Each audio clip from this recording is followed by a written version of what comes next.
All right, welcome everyone. Today is Wednesday, the 18th of March, 2026, and this is the Cluster API office hours.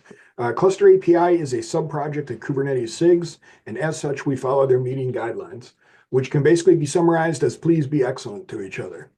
And if you would like to talk, please raise your hand and I will call on you. At the beginning of our meetings, we like to take a little opportunity for new attendees who might want to introduce themselves or say hi. So I will be quiet for a few seconds, and if you would like to say hi to people, feel free to unmute and say hi.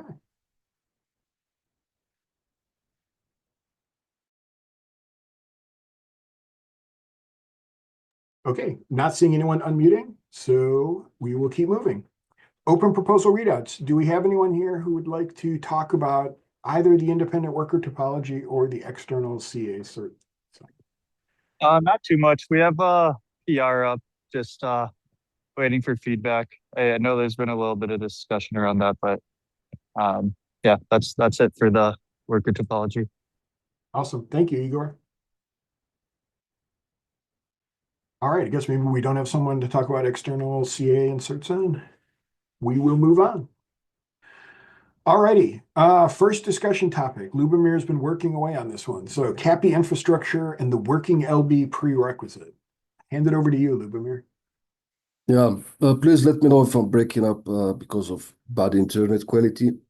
Yeah, so this has been a recurring topic for a long time. Basically, what's happening is that I observe people either on Slack or people who create issues in GitHub saying that something in kubeadm changed, and ultimately that particular cluster API provider was broken in some way. And I noticed that we are essentially violating a very important detail of kubeadm HA setups in various providers. Downstream in CapV, I had questions from networking people like, why is it kubeadm not waiting for the load balancer, etc. I saw the problem. There's a problem in CapG, Kappa, same story. Basically, every time we change something in kubeadm, we surface a bunch of people who are misusing kubeadm, and this is not an exception. What's happening in these various infrastructure providers is that I see that the LB, which for example in Kappa that's an ELB, is being provisioned. It's ready according to the AWS API, but the DNS is actually not resolvable yet. And that can happen, for example, it can be delayed for something like 3 minutes, which is a significant amount of time. But from the Kappa perspective itself, basically, Kappa says infrastructure ready. KCP starts just provisioning machines to that point. kubeadm starts spinning with retries, trying to reach the load balancer endpoint, but it fails. And I would argue here that the prerequisite of kubeadm that the load balancer is ready, and let me be clear, is ready, is working, or whatever we want to call it, we don't care. From kubeadm's perspective, this means that the endpoint is reachable, resolvable, it can route traffic to the API server. This is what we care about. And these infrastructure providers of cluster API are violating the prerequisite. The load balancer is still not ready. And then when KCP starts provisioning the machines, we end up in a situation where kubeadm is to blame for a short timeout. For example, 1 minute is not enough for Kappa. I would argue that if once and for all we have to settle this business with the load balancers and infrastructure providers. I'm making a proposal, which we can have a new condition, whatever, if people want this, okay. Andy Doc, who is a Kappa maintainer, pointed out that Kappa used to do this correctly. It used to spin for a while until, if I understand correctly, it used to check if the DNS is resolvable, and only then it's going to set a condition on the infrastructure cluster that the LB is ready. but then it stopped doing that, and it basically shifted the responsibility to quote unquote clients, which in this case is kubeadm. I think that core copy and infrastructure providers need to either follow the rules more precisely, more correctly. Like if we are talking infrastructure ready, then that's a false condition, right? Because the LB is not ready yet. Or maybe we need a new condition, which is control plane endpoint ready, which is like something more specific. So this is what I have to say. I will close the ticket that was recently opened by Damiano in kubeadm, claiming that we have a regression. That is not a regression if you are violating the prerequisite of kubeadm. And basically, I want to make it very clear that we're not going to change kubeadm because cluster API infrastructure providers are doing the wrong thing. That's what I have to say.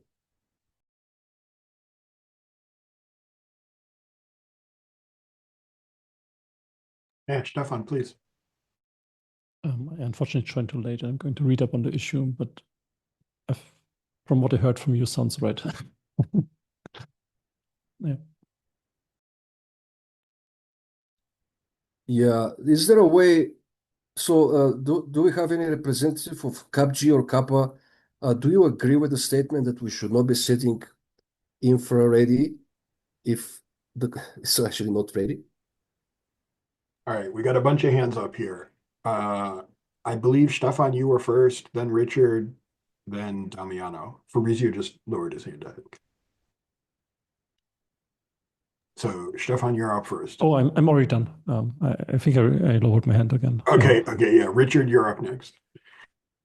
Yeah, from a Kappa point of view, yeah, we could definitely revert this change. There was an issue originally we were seeing with the DNS resolution for the ELBs, taking a very, very long time. And so it does look like that we converge on a incorrect resolution to that problem. So we can definitely go back and look at that and basically revert to how it was before. But yeah, 100% agree that we shouldn't be setting ready unless the load balancer is actually ready. Damiano, you're next. Yeah, Lubomir, hello. I am the one that opened the issue. I don't want to unsettle anyone. I just was doing the bumps for both Kappa and CapG because I'm a maintainer of both of them. And I noticed the change in behavior of kubeadm since 134.2. So I thought it was a regression itself. I didn't necessarily get the fact that it is not part of the contract that kubeadm wants to provide to consumers. It sounds like there is a statement in the docs that covers the part you are saying about prerequisites being a load balancer is up and ready and DNS is responding. What is missing there, I think, and we can clarify the docs, or we can figure out a differend way to cover this. But what it doesn't say is that backend nodes are registered to the load balancer, because the load balancer, my understanding is, it gets a DNS name propagation and an IP address as soon as it's considered up and ready.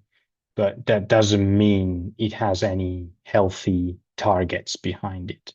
So it could just be that even if you try the DNS resolution before setting the readiness, you then face the issue of not being able to reach a node anyway because there are no targets registered yet, which I think is what I was hitting in the tests, right? So I completely agree. We should consider the load balancer ready when it's actually resolving a DNS. Although we need to solve like the issue of the targets, like if we want to add it to the contract of kubeadm documentation, that's fine for me. It's just that I think we need to clarify that. I'm open to increased timeouts. I'm open to new conditions. I don't have preferences here. It's just that I think we can all agree on something that works for us. Just a quick comment before Fabrizio. Yes, that docs page, I believe, is approaching age of 10 years with minor changes over the years, of course. Yes, we can clarify it as much as you want, but the definition of a working load balancer is the responsibility of the infrastructure provisioner. In that case, it's Kappa. If you have a bare metal cluster, it's somebody in your basement. You can have a bunch of machines, right? But with kubeadm doesn't know if the load balancer is actually up and ready, right? If you know that the component is ready as the infrastructure provisioner, then you can tag it as ready. Then only then you can call kubeadm. That's the point about prerequisite is that that's the first step in the HA guide. It's step number 1. That's why I'm saying it's a prerequisite. Like, how do we define a working load balancer? It's up to interpretation. We can use various different words, but it's, like I said, it's up to you to define if it's ready or not. kubeadm doesn't care. Core Cluster API also doesn't care. So if you want to PR the docs, I'll be happy to review the changes, but it is what it is.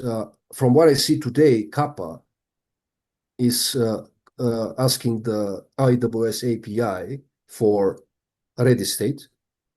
The API returns the ready state, but the DNS is not resolvable, which to me, that's not ready at all.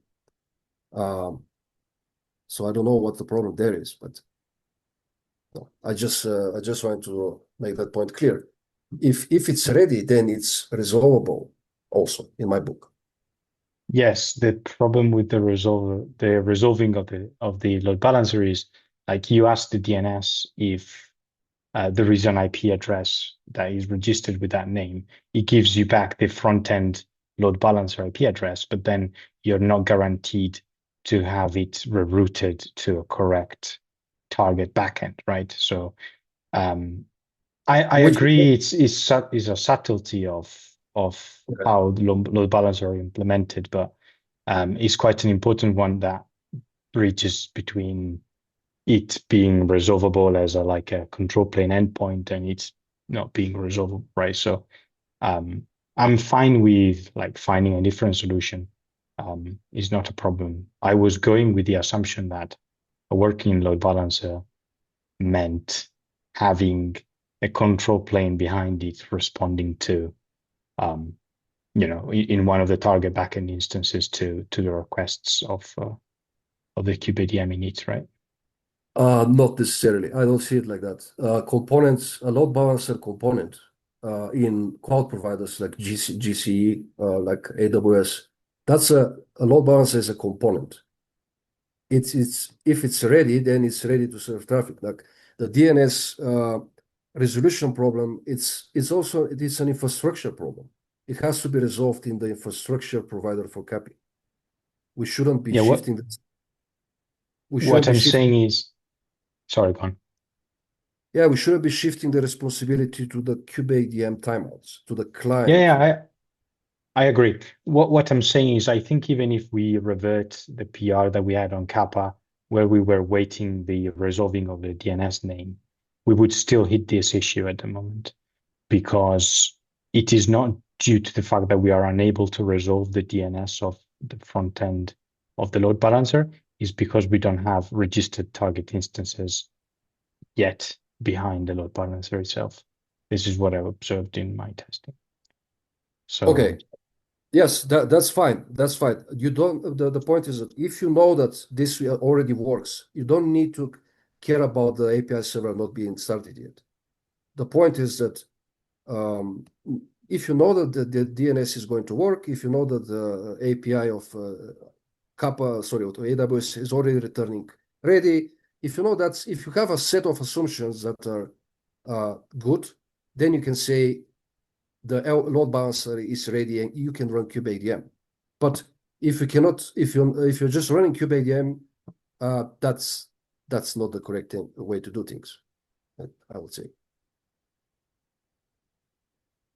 Okay. And Yeah, Fabrizio, go on. Yeah, first of all, thank you, Lubomir, for bringing this up. I agree. I think that it is up to the infrastructure provider to make this to make sure that when we declare infrastructure as ready is actually ready. I dropped it in chat where we are documenting this in the cluster API contract. And we are asking that the condition infrastructure ready is set when the infrastructure is fully provisioned. I don't know. I'm open to suggestion if someone wants to make this even more clear.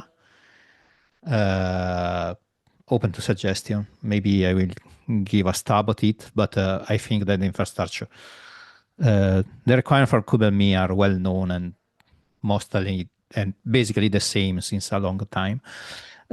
With two quickly notes. I don't think that adding a different condition will make easier or better. We have just to comply to the semantic to the existing one, and the problem will solve it. The second angle is we declare that the load balancer is ready before any endpoint exists. Yes, this is how cluster API works. You first need the load balancer, then you start creating machines. What I know, since there are all sort of load balancer around, and some of them are slower than others to recognize new nodes. What I know for sure is that some cluster API users, because let's not forget that between the time when you declare infrastructure ready and the time that Kubernetes runs, many things happen, like a machine is created, cloud init is run, and only at the end of this cloud init, Kubernetes is engaged. So what I know that some people is doing is, if this type is not enough, before running Kubernetes init, they add some script that they wait for the load balancer to answer for the machine. It's not elegant, but it is basically a compromise between the time that how your load balancer behaves and having a generic workflow. So there are options, not only on the infrastructure provider, but also in the flexibility of the bootstrap process.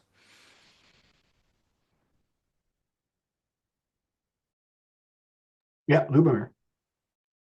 I just wanted to ask about the continuation about the Kappa problem specifically. And of course, Fabrizio, what you're saying is correct. Our contracts are pretty simple and we just have to follow them one way or another. The Kappa problem specifically, is it possible to, when you provision the load balancer and the DNS, is it possible to put a temporary backend so that you can verify that the connection works, like, and then swap it eventually with the real API server? Is that possible, viable? No?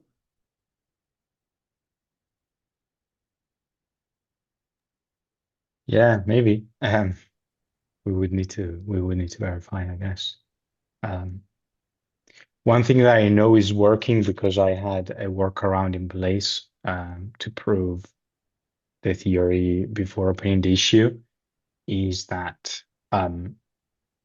if we replace kubeadm with a wrapper, so if we wrap kubeadm and split it into two phases, where we have like the first few steps up until like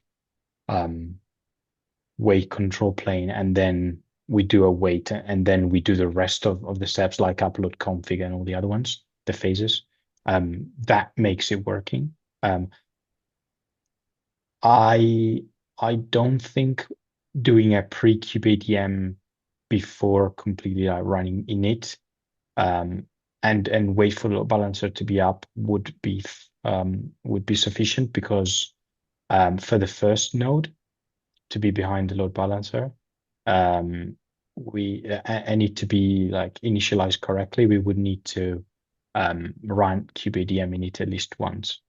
And in that case, we won't have nodes behind registered correctly and healthy behind the load balancer to resolve falls.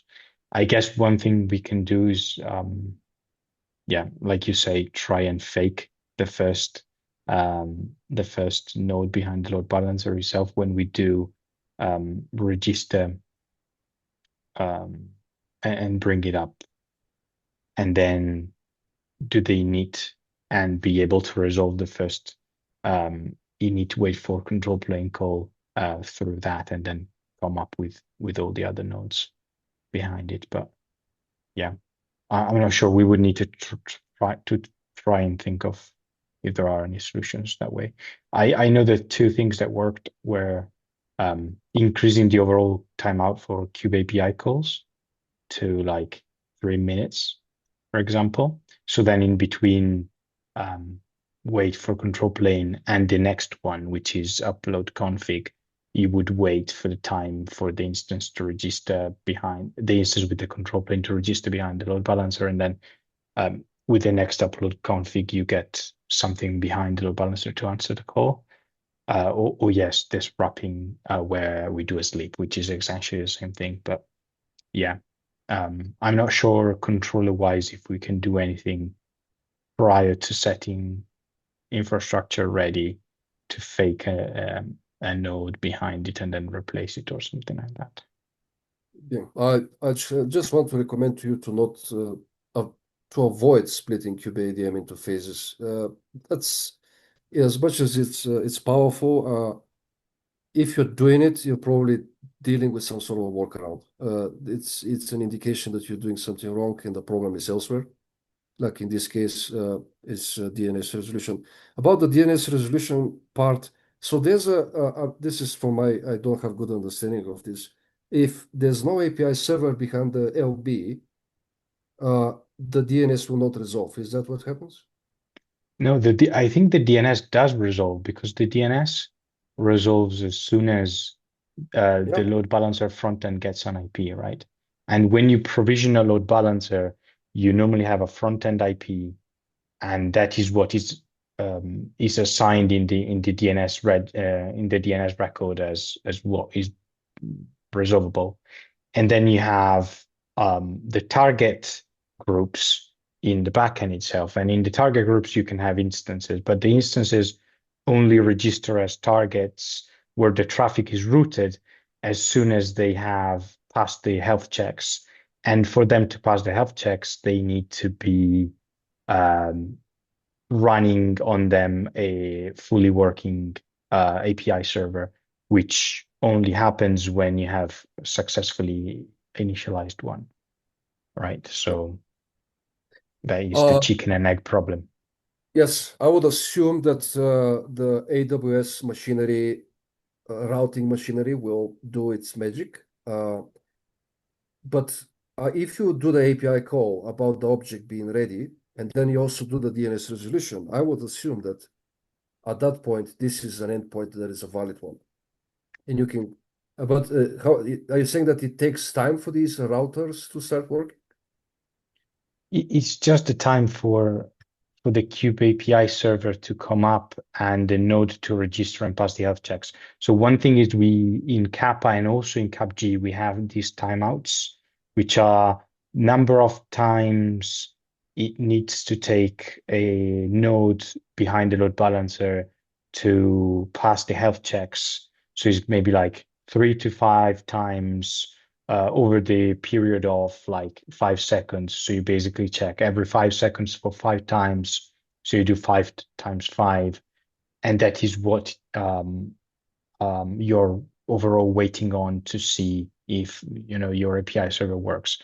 One thing that I saw working was lowering it to the minimum. So you just do one healthy check and like over 1 second. So you immediately bind the node to the load balancer target group as soon as there is an API server in it. And that lowers or increases the chances of you hitting with kubeadm init upload config hitting through the load balancer on actual API server because it binds immediately. But if you don't lower these timeouts that much, you'll still hit.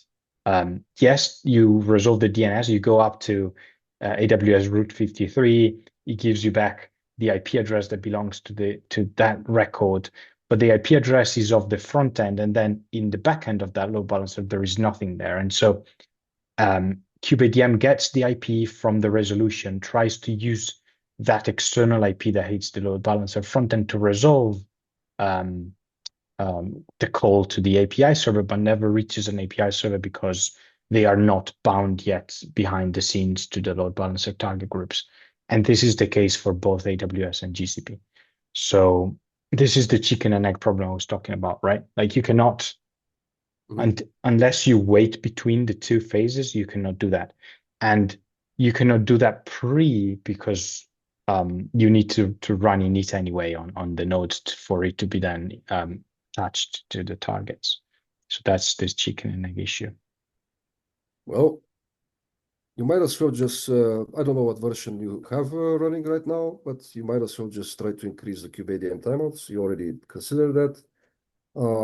They are not only chicken and eggs with these providers, also there was a chicken and egg with KubeVirt. No, so not KubeVirt, but well, I forgot the name of this load balancer project.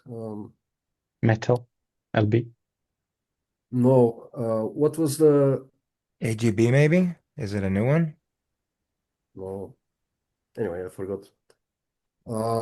So it had the same problem. It's just chicken and egg because it's using static pods to provision itself, and then like we don't have the kubelet yet, which is starting the static pods. It relies on kubeadm to start the static pods. And again, there are chicken and egg problems with load balancers in multiple different cases. But I think the what we can do is just have workarounds, and that's all we can do. Increase timeouts, and yeah, who said this? KubeVip, yeah, exactly, Richard. I don't have good solutions for you, but again, this is like it's an infra problem. It's like AWS is being picky about the health check. If you can remove the health check, then maybe it will start faster. Yeah, we I can think, lower it as much as possible.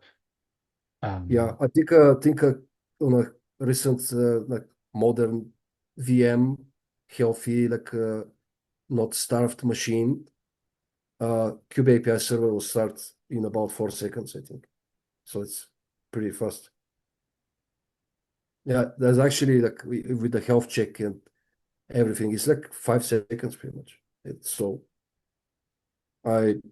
It can spin for a while trying to connect to through the load balancer, then back to the same API server on the machine. It can fit in 1 minute. That's healthy. I think we can also change kubeadm init to talk to the local API server directly, like Andy suggested on your ticket. But then because of the LB not running yet, if it's not running yet, then if I understand correctly, kubeadm join will start failing. Is that the case? Yes. Well, you see that it's really kubeadm is doing its assumptions, but if we have like infra problems, then what can it do? Yeah, I guess I think the nicer way out is increasing the timeout and lowering the health check count to kind of like try and get closer to the 1 minute existing default timeout on one side and like giving a bit more leeway on the other, unless we do some special hacks to break the chicken egg problem at the controller level in Kappa and KapG, but that's a bit more involved and sounds so more complex. If you can avoid increasing the kubeadm timeout, I think that will be my recommendation because it's a global timeout for any Kube API server API call. So you start masking any infra flakes in CI and such like you generally want to see problems in your CI. In the moment you start increasing, doubling timeouts, then you start masking like prow flakes and such, which I don't recommend. I don't recommend this to. Yeah, I agree, which is why I avoided doing that when I was trying my workarounds. But yeah, thank you for the input. Okay, are you okay with closing your tickets? We can continue the discussion indefinitely, but it's it is what Yeah, I it is. understand. It's a contract. The contract is clear. Well, I interpreted it as, it being ready when the API servers are attached, but in the end, it's a DNS resolution from what is in the docs. So I think it's quite clear there. Still, we have this chicken and egg problem, but we can try and work around it with the two options. We decided a shorter term one with a timeout bump, and then we can invest some time in seeing if we can do other changes. So yeah, I'm happy to close it. I will post some summary of what we said, and Okay. yeah, we can if we cannot come to a reliable solution on those, maybe I'll report back and we can split it. I mean, you have to. This is a problem with multiple providers, so there has to be some sort of a common workaround. Something has to be done. If infrastructure like a cloud provider is pretentious in provisioning its load balancers, then something has to be done there, like like a common way to deal with this problem. Because yes, there is a chicken and egg problem in kubeadm, but there's not much we can do. It's like it's just core copy can also not do much there. It's just it has to be solved on the infra layer somehow for any. I think that so CapV was also had a similar problem with downstream. We implemented a bunch of magic, and there was also another provider. CapZ had load balancer providers. Sorry, load balancer issues. So CapZ. So yes, yeah. Basically, we have to do something on the infra provider level. There's not much core capping kubeadm can do. Thank you. Thank you. Okay, cool. Excellent discussion there. Lots going on. And yeah, thank you, Lubomir, for bringing this up. And Damiano, thank you for chasing it too and everything. So it sounds like we're going to close the issue and then there's a little more work to be done here in terms of figuring out what to do next, I guess.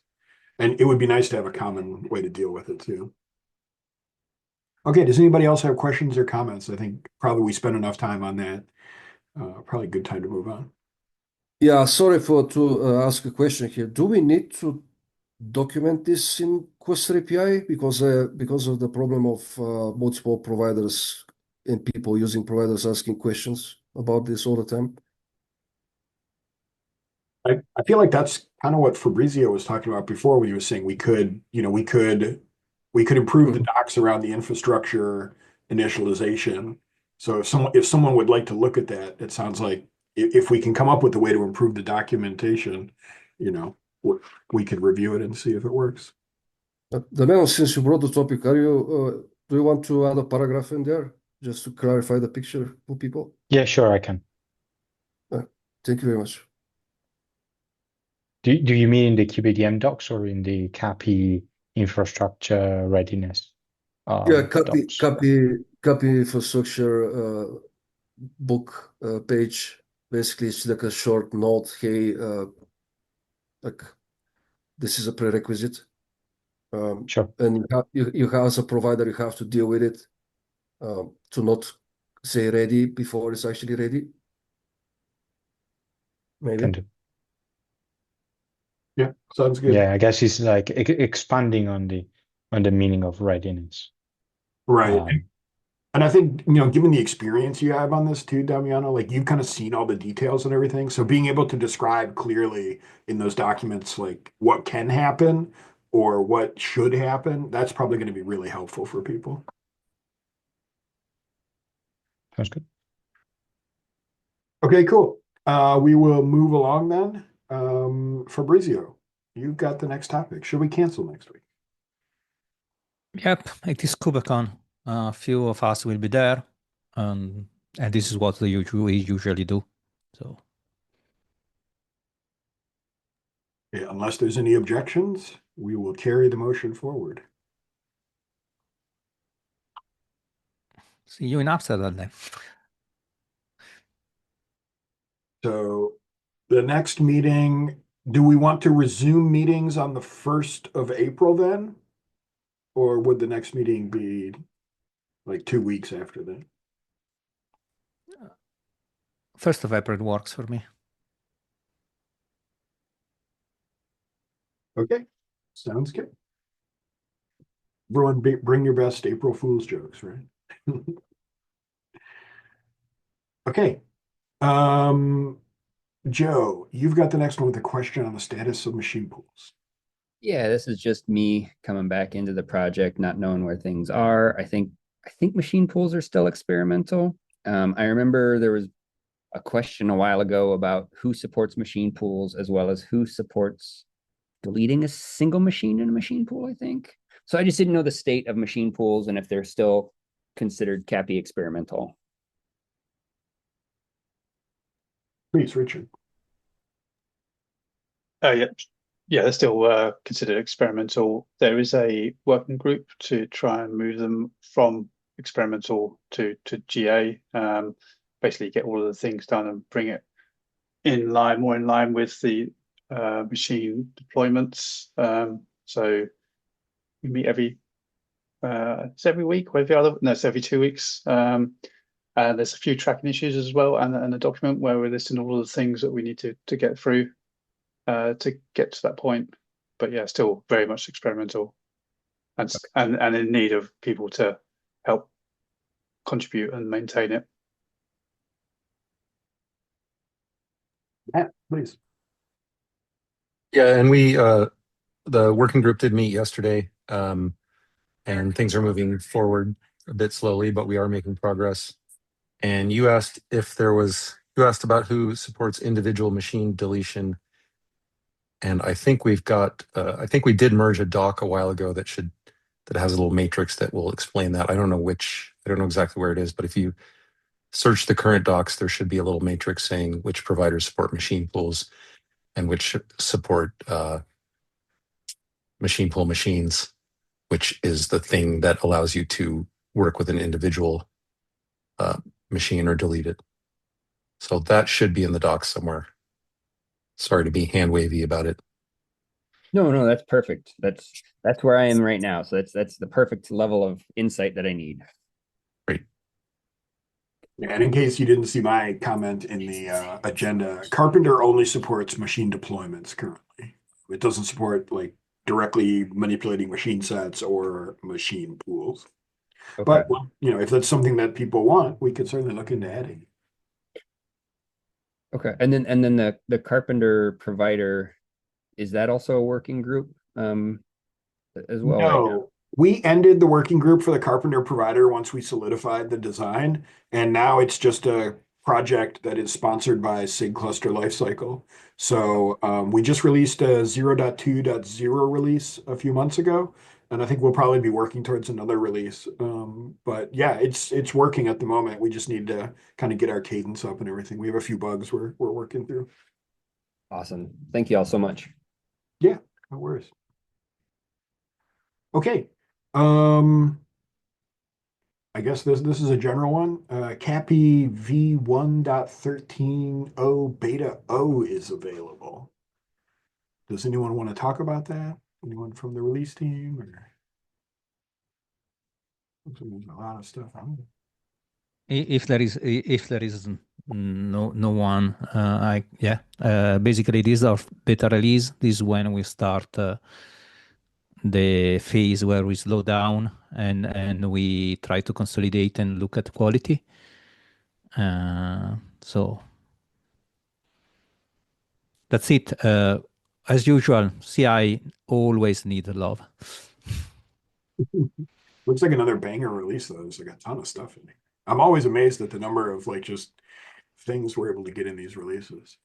And then I guess This is about the half of the user. It was sort of quite a release. very cool. And I guess then 1.12.4 is out, and so is 1.11.7. So for people who are maintaining, now's a good time to upgrade. Just take a quick look here. Very cool. Okay. All right. That brings us to the end of our regular agenda. Can I I add don't something, see- Mike? Oh yeah, I Stefan. raised my hand, but I think you didn't see that. Yeah. Yeah, when you said like good time to upgrade, I think given like the amount of issues that we are getting opened on like older versions of copy, and I think there's like 110, 111, I don't know what, maybe also a good time to mention that the moment we are going to release 1.13, 1.11 will go out of support. So it's not, yeah, so, please try to get to 112 to somewhat stay in support.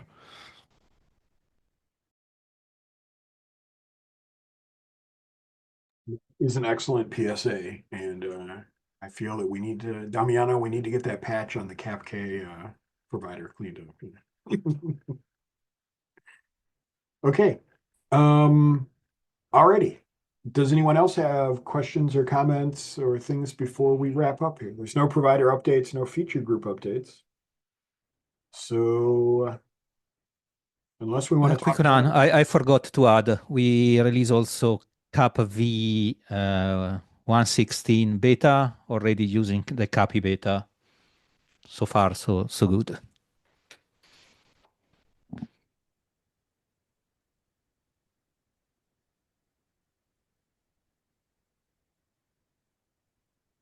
okay. So I for mean, yeah, I have one topic quickly. Just this, I don't think we should spend too much time on this, but it's more for Fabrizio and Stefan. Like we have about the breaking change of extra arcs. QBADM, even beta 4 kind is struggling migrating its users, but we're probably going to have to do it next release for kind. What are the plans for Cluster API about the extra arcs and duplicates and using a map string versus the new way? yeah, Do you Stefan, respond, for Fabrizio? Up to you. Please go on. Okay, so what we did with extra arcs is that when we introduced beta 2 in 112, we added it as an array in beta 2. So basically in beta 2, extra arcs is an array. In beta 1, it's a map. To keep it compatible, we added a cell rule on beta 2 that enforces that names are unique. So that basically we can still go back and forth between beta 1 and beta 2. The idea was that the moment we drop beta 1, we don't have to be able to round trip anymore between beta 1 and beta 2. And we can drop the cell rule from beta 2 and basically enable that feature that you can have like multiple extra arcs that have the same name. Also, an additional hint, like if some users basically do not care about round tripability into beta 1, or if they already dropped beta 1 because they run their own CRDs, they can also just go ahead and downstream drop that cell rule and stuff will just work. But from an upstream point of view, basically, we have to keep that limitation as long as we keep the beta 1 upstream that we can go back and forth. Yeah, I think actually I'm remembering the PR. Actually, I was sorry, I think I forgot. Yeah, the moment you said round trip, I remembered the discussion with the keeping them unique, right? Yeah. Okay, that's fine. Do you expect any breakages still after that? I guess people need to. How are users going to migrate to use the new types? I think that highly depends on how people are using Cluster API, right? Yeah. So I mean, however they write the beta 1 YAMLs, I just assume that when they pick up beta 2 that they use the new structure, right? And I mean, there's on one side, I mean, let's say from the angle of how we can support users doing that, right? I mean, there's on one side like a certain feature set and a bunch of IDEs where basically if you have the CRDs available, you get like schema validation and that sort of stuff, and it tells you what is wrong. So basically, if you have a beta 1 YAML, schema validation enabled, IntelliJ, I don't know how it looks in VS Code. You change to beta 2, a bunch of stuff will become red. You have to fix it up. We have 1.11 to 1.12 migration guide, which basically gives you like an old and a new YAML, and you can look at a diff and see what is different. Beyond that, there is an open PR for some, I think it's called classical convert or something, that probably needs like more review bandwidth to actually make it. And then the idea for that was, yeah, put in your beta 1 YAML and then you get a beta 2 YAML version of it. But I would, yeah, I mean, I would see this as like as a tool where you, I mean, let's say I would still review the output. I'm not entirely sure if this is just like, if you can blindly do that without, yeah, just because, I mean, we basically, I think we run it through conversion code.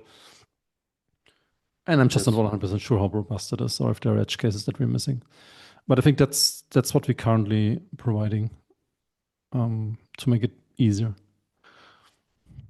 Yeah, I think that's the best cluster API can do, to be honest. That's sort of a conversion tool. What I saw as a very problematic case was somebody using a runtime extension to make assumption about the extra args. That was like a custom cluster class, Yeah, I mean, I think it depends on how you do it. So I know of people that basically implement the runtime extension in a way that depending on if the runtime extension is getting a beta 1 or a beta 2 Kubernetes control plane template, they use that type and they handle the type accordingly. And then there's just a bunch of branching in the runtime extension, basically. Yeah. Yeah. The problem I see it is when the extra args construct leaked into one layer up the stack. For example, kind config has this. They abstracted. They provided patches on top of KBDM with the extra. It's a similar way a runtime extension with assumption about extra. That's leakage, which is not great. But what we try to do with cluster class is to be very explicit about which versions are used. So in a lot of places, you don't really have to use the version, but in cluster class, you have to. So if you have a cluster class and you say, I'm going to use a beta 1 or a beta 2 Kubernetes control plane, then like the entire implementation is going to stick to that API version, which means if you have a cluster class that uses beta 1 Kubernetes control plane and has inline JSON patches, then those inline JSON patches have to match beta 1. The moment you change the clusters to beta 2, they have to match to beta 2. It's annoying with JSON patches, super tricky, but that's why you have runtime extensions, right? And then the same thing with runtime extensions. Ideally, you do it in a way. Of course, the classic class, you can use like beta 1 and beta 2. We send that stuff over, I think, on a Go type level as runtime raw extension. And if you do it right on the runtime extension side and basically use some sort of Kubernetes decoder that decodes it either into a beta 1 or a beta 2 Kubernetes control plane, and then you can just handle it typed. I'm not saying that depending on how you implement, this might not lead to some edge cases, but I think the machinery we provide allows to implement it in a way that works. Versioning the patches is already a step into the right direction, and this is something that kind didn't do, it was a big mistake to not version the patches. Yeah. But yeah, thank you for the clarification. I just wanted to remind myself what is the ecosystem story here. But I guess we might hear more about it once more people are picking up copy 111 and 112, where we introduce beta 2. Probably some messages in the Slack channel for sure. Hopefully not any tickets. Yeah. Let's see. Okay. Any other questions or comments around that topic?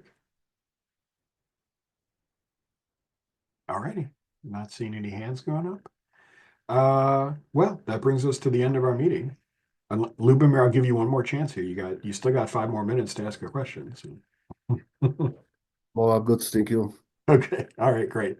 Thanks everyone for coming out. And we won't see you next week, but we will see you in 2 weeks. And for everyone traveling to KubeCon, safe travels and hope to see you all there. Take care, everybody. Thank you.